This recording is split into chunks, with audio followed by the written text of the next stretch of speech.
Par exemple, mutuka oyo boza komona eza na sima na ngai. Dans quel pays na mibeko nini oyi komona chargement ya boye? Notre chef, le commissaire provincial, ya ville province ya Kinshasa, appelle ça qui ba ordre pour na appui PCR. Que le territoire, il faut tout appuyer PCR, na rôle na bango ya ko régler circulation. Mais quand vous trouvez ba chauffeur ya modèle oyo, même mokolo mutuka oyo, même mutu a fabriqué ki mutuka soki ya moni yango, vraiment à regretter.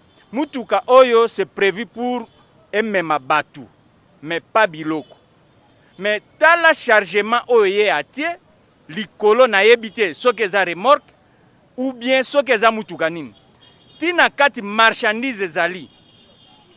Aleki na ba barrière nyoso kolongwa lufu ti akoma na kati ya centre ville ya Kinshasa ndenge nini.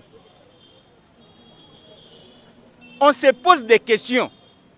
Parce que ce que tali likolo, ce qui vous filmer très bien likolo, il y a eu 4 personnes na likolo ya biloko oyo, moni ba chaise batie likolo kuna likolo ya biloko oyo. Batu bazako fanda likolo kuna. Quel risque? Na kati lisusu, batu na kati ya marchandise bazako fanda. Quel risque? Ce qui mutu ko ebalu, qu'est-ce que mutu wana ko bika? C'est pourquoi on se pose des questions. Baleki nzela nini? Baleki ndenge nini pour que chargement ya boye ekomawa. Mais malchance pour na bango, baleki na nzela district ya Funa. Et pas ya colonel Carl Lewis. Awa mabe koki kolekate. C'est pourquoi on moni baza interpellé. Pour épais sa leçon na ba chauffeur mususu. Oyo baza ko sala ba chargement ya boye ko tia population na risque. Parce que biso tozali police pour na ko sécuriser population na biloko na bango. Ko sécuriser mutu, ce n'est pas seulement ko kende kola na ndako ne pour moyibe akota te, mais sécurité à liboso ezali ya santé ya mutu. Il faut ko sécuriser santé ya mutu.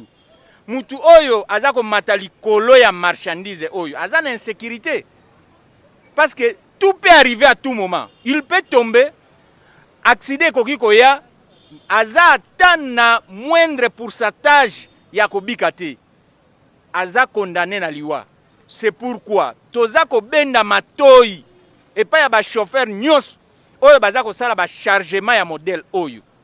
Ba konzi baza ko tala. Vraiment d'ailleurs oyo il va payer de fortes amendes avant quitter.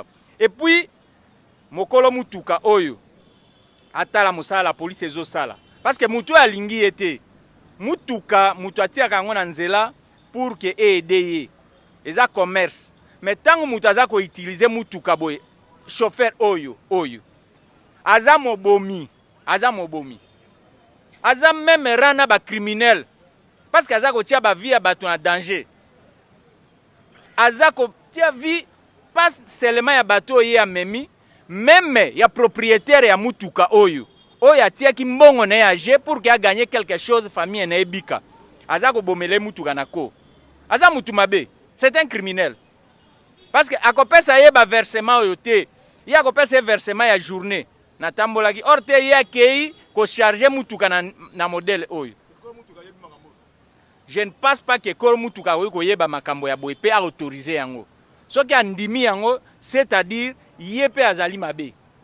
Mais to sali appel kol mutuka za koya pour que to lakisa ye comportement ya chauffeur na ye. Parce que bato belé quand PCR ou bien police ba interpeller mutuka balobi tracasserie. Est-ce que biloko ya boye eza tracasserie? Biloko ya boye vraiment to ko permettre yango. Eza tracasserie te? Oyo boye ezali nde ko boma mboka. C'est pourquoi oyo mokonzi ya mboka za ko lobake to changer mentalité. Bopeto wana ifo ebandana na matal. Bopeto ebandana na matal nde ko kita na environnement. Mais soki mentalité na biso mutu na biso bopeto ekoti na kati te. Ndenge nini ekoma na environnement? Ekoma te? Papa eza ngai moko te, eza agence basombaka biloko batia na dépôt. Soki ba client baye alobi ba charger biloko.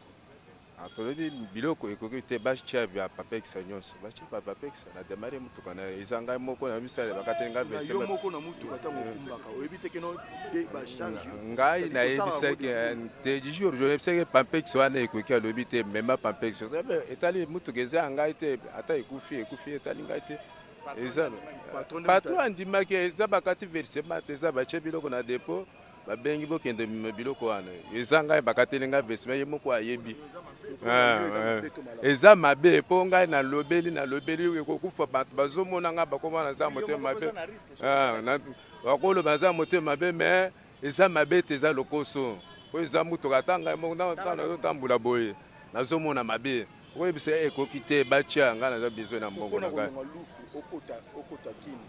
elokaki ndenge nini telezeka kotambola malembe ntina komi awa